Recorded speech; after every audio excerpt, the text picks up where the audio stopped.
It's in our heritage as a region, reliance and relationship with the land.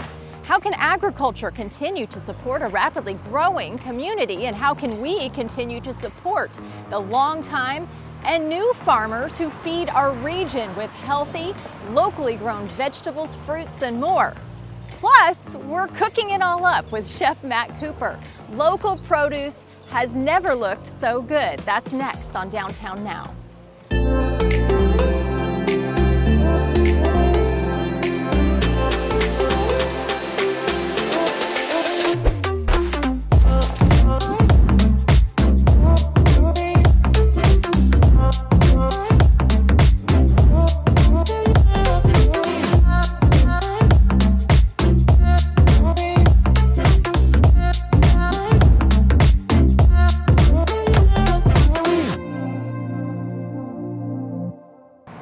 Our region has a rich farming heritage, but it's been hard on local farmers to sustain their livelihoods as a generation of lifelong farmers grow older, paired with a rise in the cost of land and operating a profitable farm.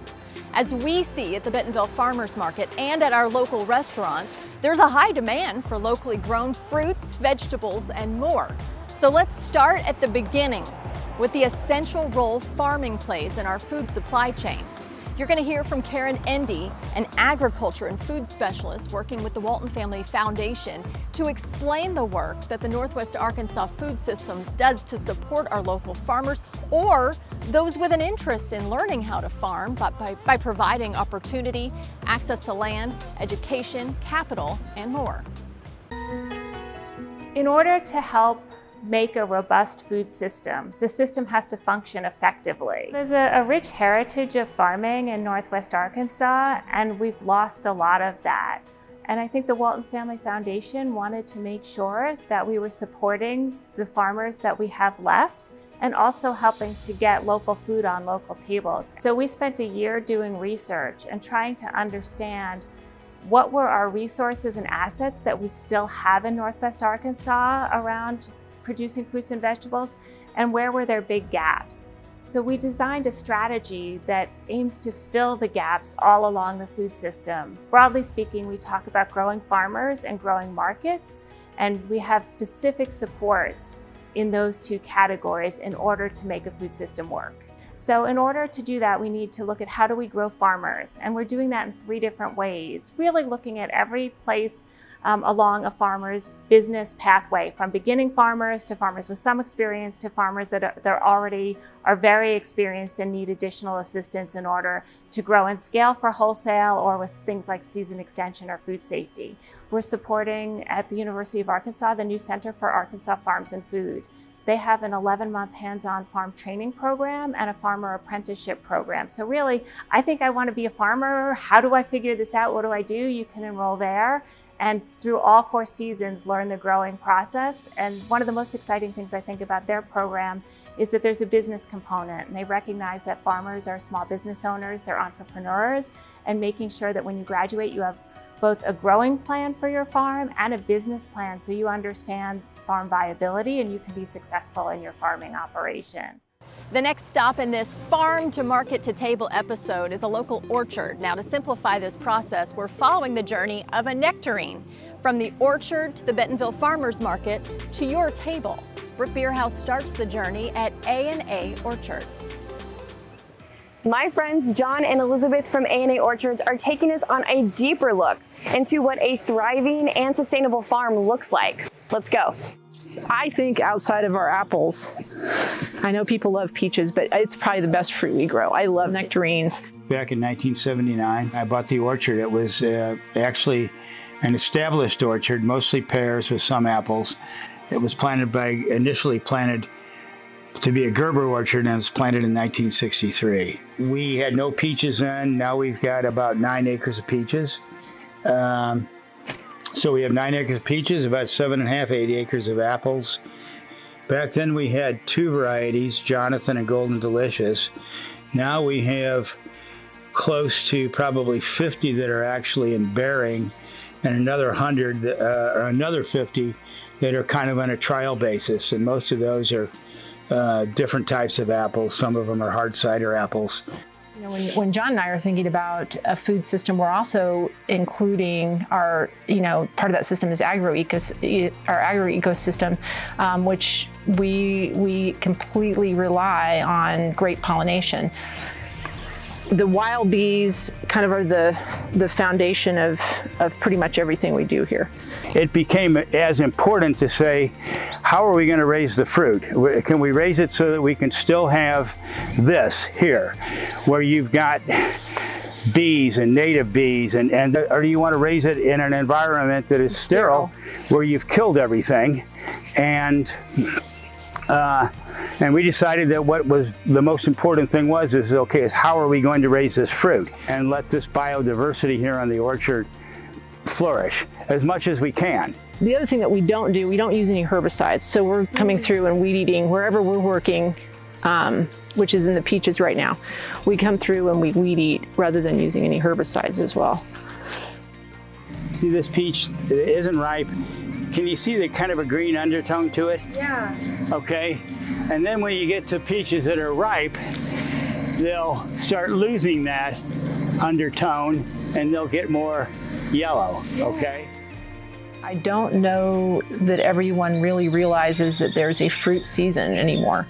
Nectarines and peaches in the Ozarks, they're usually a very late June, July, and August crop. And I think because we're so used to seeing things at the grocery store year-round, people forget that there really is if they're not familiar with it, if they're not growing it themselves, it's hard to realize exactly what that season is. And we've adapted to the growth, the incredible growth in Northwest Arkansas. And so as land becomes more and more expensive in more urban areas, agriculture's pushed farther away, and so we're really bringing the farm to the community.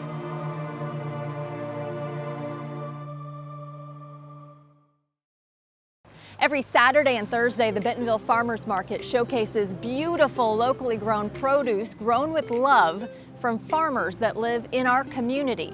But sometimes it's hard to know what to do with our farmers market finds, and the next part of this episode follows this nectarine from the market to your table. In fact, you're about to get a lesson in cooking from Chef Matt Cooper.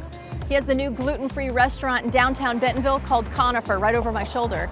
He's going to take you along as he shops at our Bentonville Farmers Market and then heads up to the downtown Bentonville Incorporated office kitchen to show you how to make his delicious chicken schnitzel with a tomato nectarine salad. I'll check back in at the end of the show to show you where you can download Chef Cooper's recipe. This is Chef Matthew Cooper with Conifer, and we are at the downtown Bentonville Farmers Market, and we're about to make a nice little amazing recipe for you all today, and let's get it going.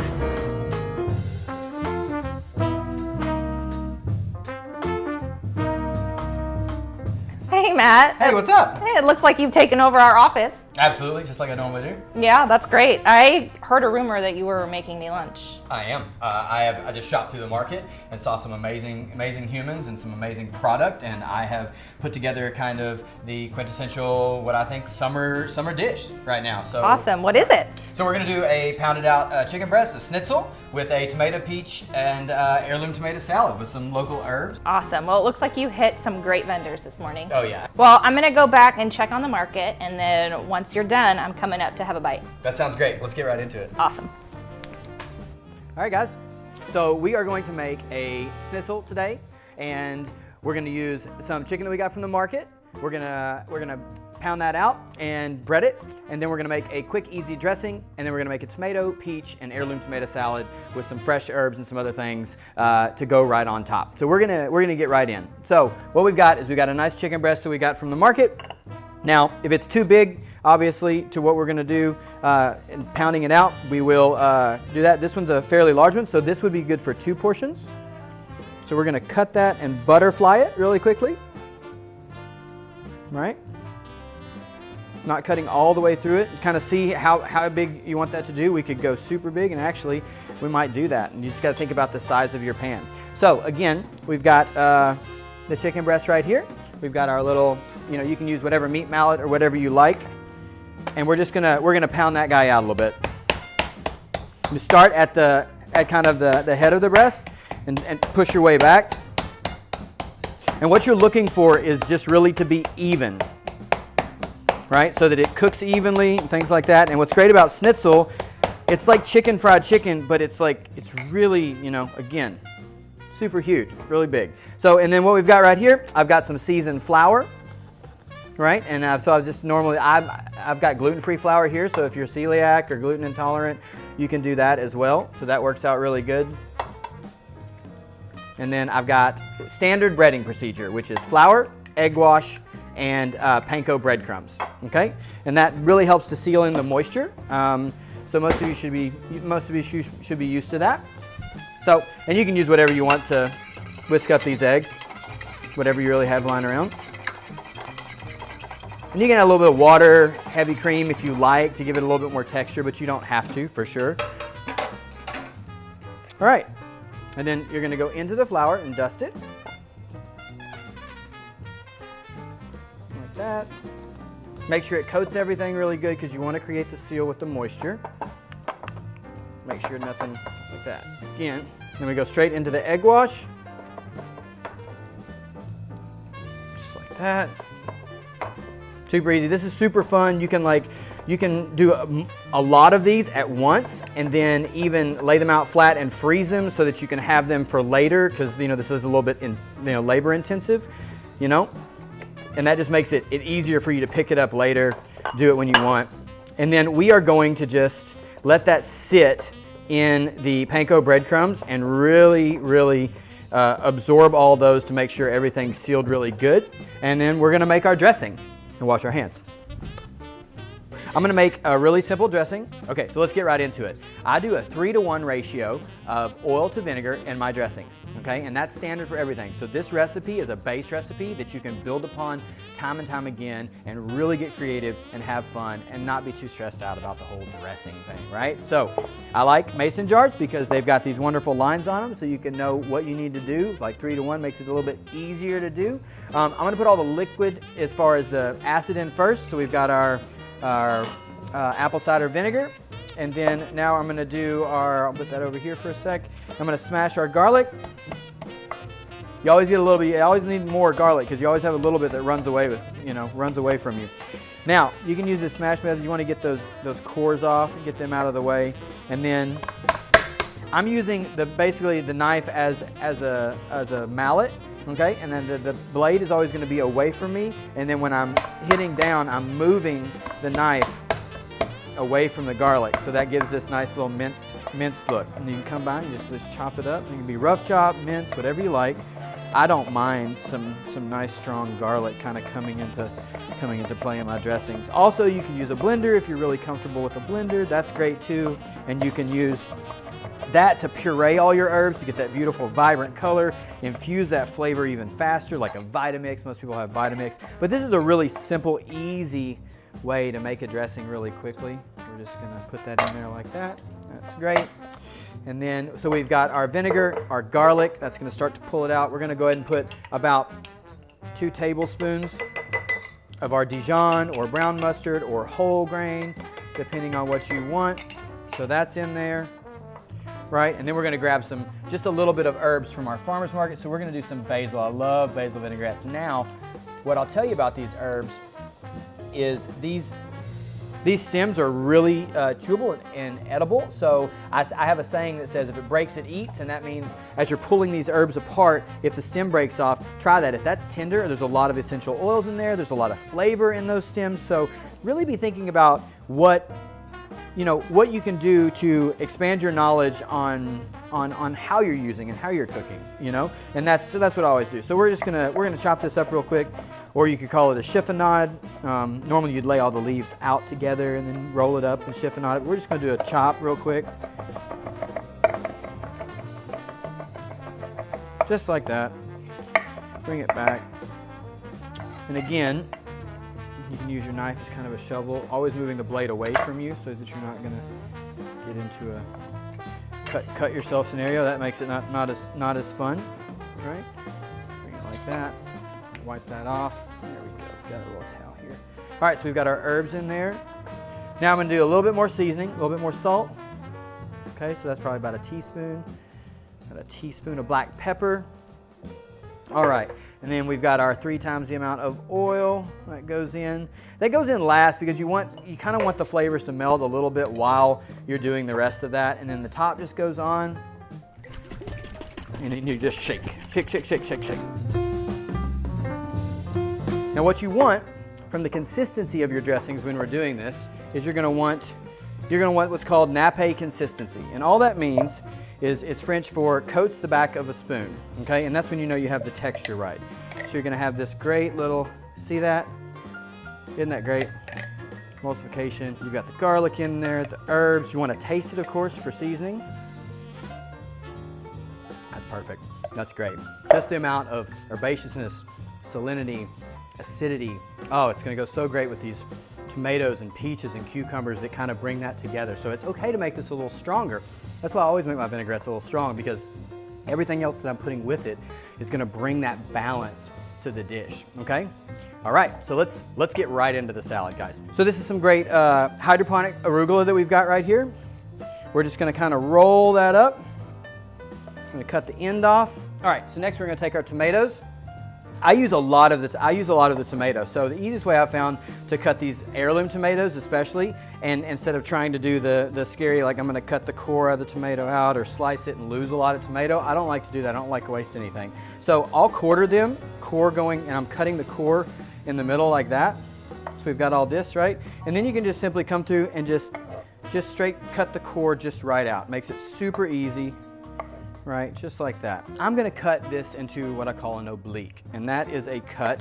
It's a classical cut. It allows you to take an organic thing and make the pieces relatively similar. And what I'm gonna do is, if I've got that quarter of the tomato, now I've got an 1/8, I'm gonna cut down in the center like this, and then I'm looking at the piece and how big it is, and then I just kind of cut it again. So I've got 3 kind of equal pieces. We're gonna do that with all of them, just like this. Again, with tomatoes, I just like to use a nice sharp chef's knife. If you're more comfortable with a serrated knife, that's fine too. You know, again, be comfortable. It'll make you have more fun, be more creative, things like that. Those are so great. You can see that as I'm cutting it, you'll notice when you have a sharp knife, you won't see all that moisture leak out. If you're ever wondering while you're cutting your herbs and they're turning brown or the moisture's just leaking out, it's because your knife probably needs to be a little sharper, okay? So again, we're putting that in there. All right, what's next? We're going straight for our peach and our nectarine, okay? So we've got our peach, same. So with peaches and nectarines, sometimes you get really lucky and the peach just pulls straight off the pit. Sometimes you don't. So we're gonna see what these do. So again, I'm gonna start cutting it like an avocado. You're gonna be really careful though, because sometimes you can go straight through that pit. So you wanna rotate it around the pit. All right, and then we're gonna,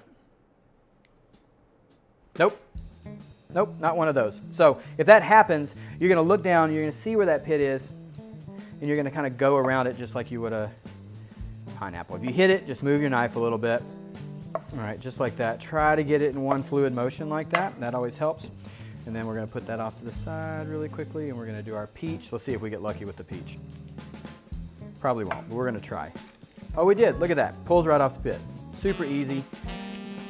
That one comes off too. And then we've got 100%. Don't have to worry about losing anything, which is great. And we're gonna cut those this exact same way. We're doing this because like the flavor is different. Like, you know, the peaches are gonna be a little softer right now. The nectarines are gonna be a little firmer texture and things like that, less sweet. Again, all these things are important when we're building our vinaigrette.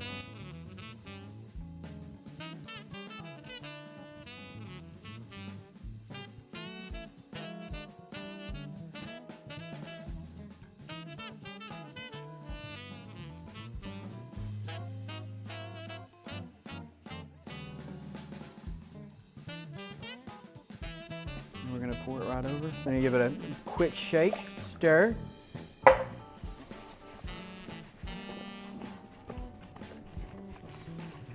you just wanna make sure it coats it really good. You can actually hear the salt in there, which is great. That's why you know you have a nice seasoned salad. Great, we've got our spoon here. Give it a little try. That's great, guys.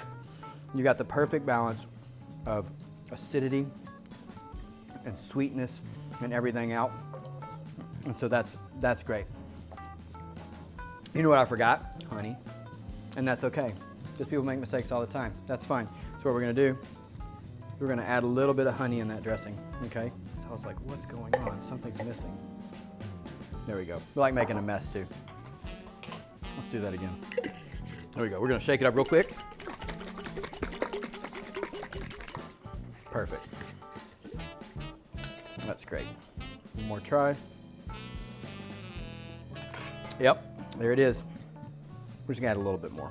That's fine. What's great about that arugula is that it holds up really well, you know? So we'll let this sit, we'll let this meld and get all wonderful while we're cooking our chicken, and then we will finish all this up.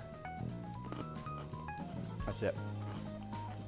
All right, I'm gonna put this aside. Let's cook this chicken, and then we'll be ready. Hopefully Stephanie will come back and we'll enjoy it. All right? All right, so we've got our pan. You can use I use a normal saute pan. I like to use a really good nonstick just because it's easier, or you can use a frying pan. But what we're gonna do is a pan fry. Pan fry is where you're gonna cover about half of the protein with oil so that when you flip it over, you're gonna cover at least just a touch more. And that way we have even cooking through the top and bottom. We're gonna start out with high heat to try to get that oil up to temperature, right? And then we're gonna bring it down as we need to. And the beauty about this is if we get to the color that we want on both sides before it's done, we'll just pop it in the oven real quick, okay? But we should be good. That's the great thing about Schnitzel is that it cooks very quickly, okay? So we've got our chicken right here. A good way to test the oil to make sure it's right is either a thermometer or you get that beautiful little sizzle that we just got, so that's great. Now, anytime you're going into a pan, hot oil, you're gonna start in the base like that, at the closest to you, and push away from you, okay? Away from you. And that keeps you from getting splattered with hot oil, and then allows you to have more control of the situation happening in the pan. And then we're just gonna check it, right? We can see, okay, so that's getting, we'll turn it down again to a medium heat. We're just watching that. And see how the oil doesn't completely cover the meat? We like that. It's gonna cover it just enough to where when we flip it over, it's gonna cover that and you won't have any part that's not cooked, right? And that's exactly what we want. So that's the color we're looking for. So again, we're gonna pick that up, we're gonna lay it over gently, right? Get that nice golden color.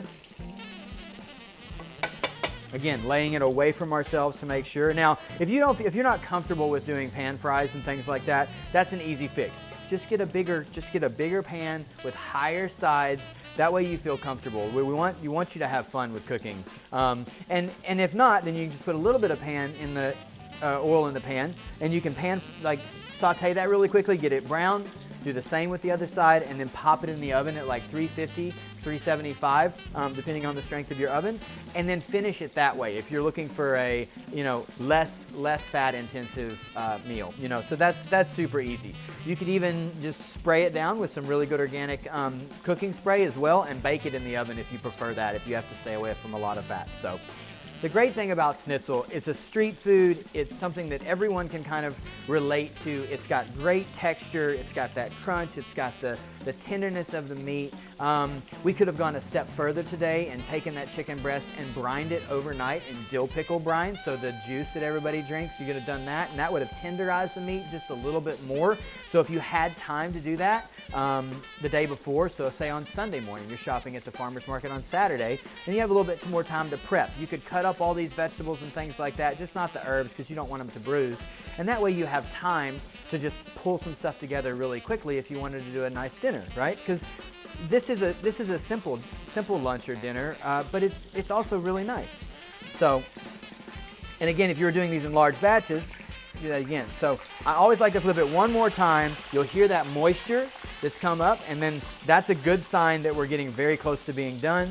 Again, if you wanted to, you could stick a thermometer in here, check it. You're going to want it to be about 155 degrees to rest up to 160 because meat's a muscle and it's going to continue to cook as it's hot. Or if you just want to feel super safe, you don't feel comfortable with chicken, then just pull it at 160 degrees. Now remember though, it will continue to cook, okay? So the best you can get it to that temperature mark, you're going to have the most tender piece of meat, which is great. And guys, we are done. That is great. We've got golden brown on both sides, just like that. We're going to bring this guy up. We're going to be careful again. We're going to go straight to our plate. Look at that. Great. We're going to turn the heat off. We're going to remove the oil very gently away from the heat just to continue. And then we're gonna plate this dish, and hopefully Stephanie's gonna jump back by and get to eat it. So here we go. All right, guys, so we've got our chickens all done, our salad's all done. We're ready to finish this dish, get in and enjoy. So here we go. Well, look at you. You showed up right on time. Yes, I did. Look at that. Oh, that looks beautiful. Yeah, so we've got local peaches, nectarines, tomatoes. Smells we've got amazing. some squash blossoms, a nice vinaigrette we made. We've got our chicken schnitzel. We're just gonna pile it up as high as we wanna go, just like that. We wanna make sure that we're getting some of the dressing as well, because that's so good with the fattiness of the chicken. And then there we go. Look at that. There's your chicken schnitzel with tomato peach salad and cucumber salad with local from our Bentonville Farmers Market. Guys, listen, thank you so much for spending some time with us today. We're gonna be doing more of these segments. Go out there and support your local farmers market, downtown Bentonville Farmers Market, or wherever. Support your local farmers, because without those local farmers, there is no local food. And that's really important with everything we're doing. Come see me at Conifer, and thanks for letting me take over your kitchen today. Thanks for following our nectarine on its journey from farm to market to table. I can tell you, Chef Cooper's recipe was delicious, and you're going to want the recipe for your own home. You can download it by scanning the QR code at the bottom of our screen, or head to downtownbentonville.org. Don't miss Chef Cooper's new gluten-free restaurant, Conifer, right over my shoulder here in downtown Bentonville. And this episode skimmed the surface of the value our food systems and farming heritage have on the region. Visit waltonfamilyfoundation.org to learn more about Northwest Arkansas food systems and the work they're doing to help our region become a national model for small and mid-sized farmers to grow food for our community and make a good living at doing what they love. That's it for us. Thanks for watching, and we'll see you next Saturday.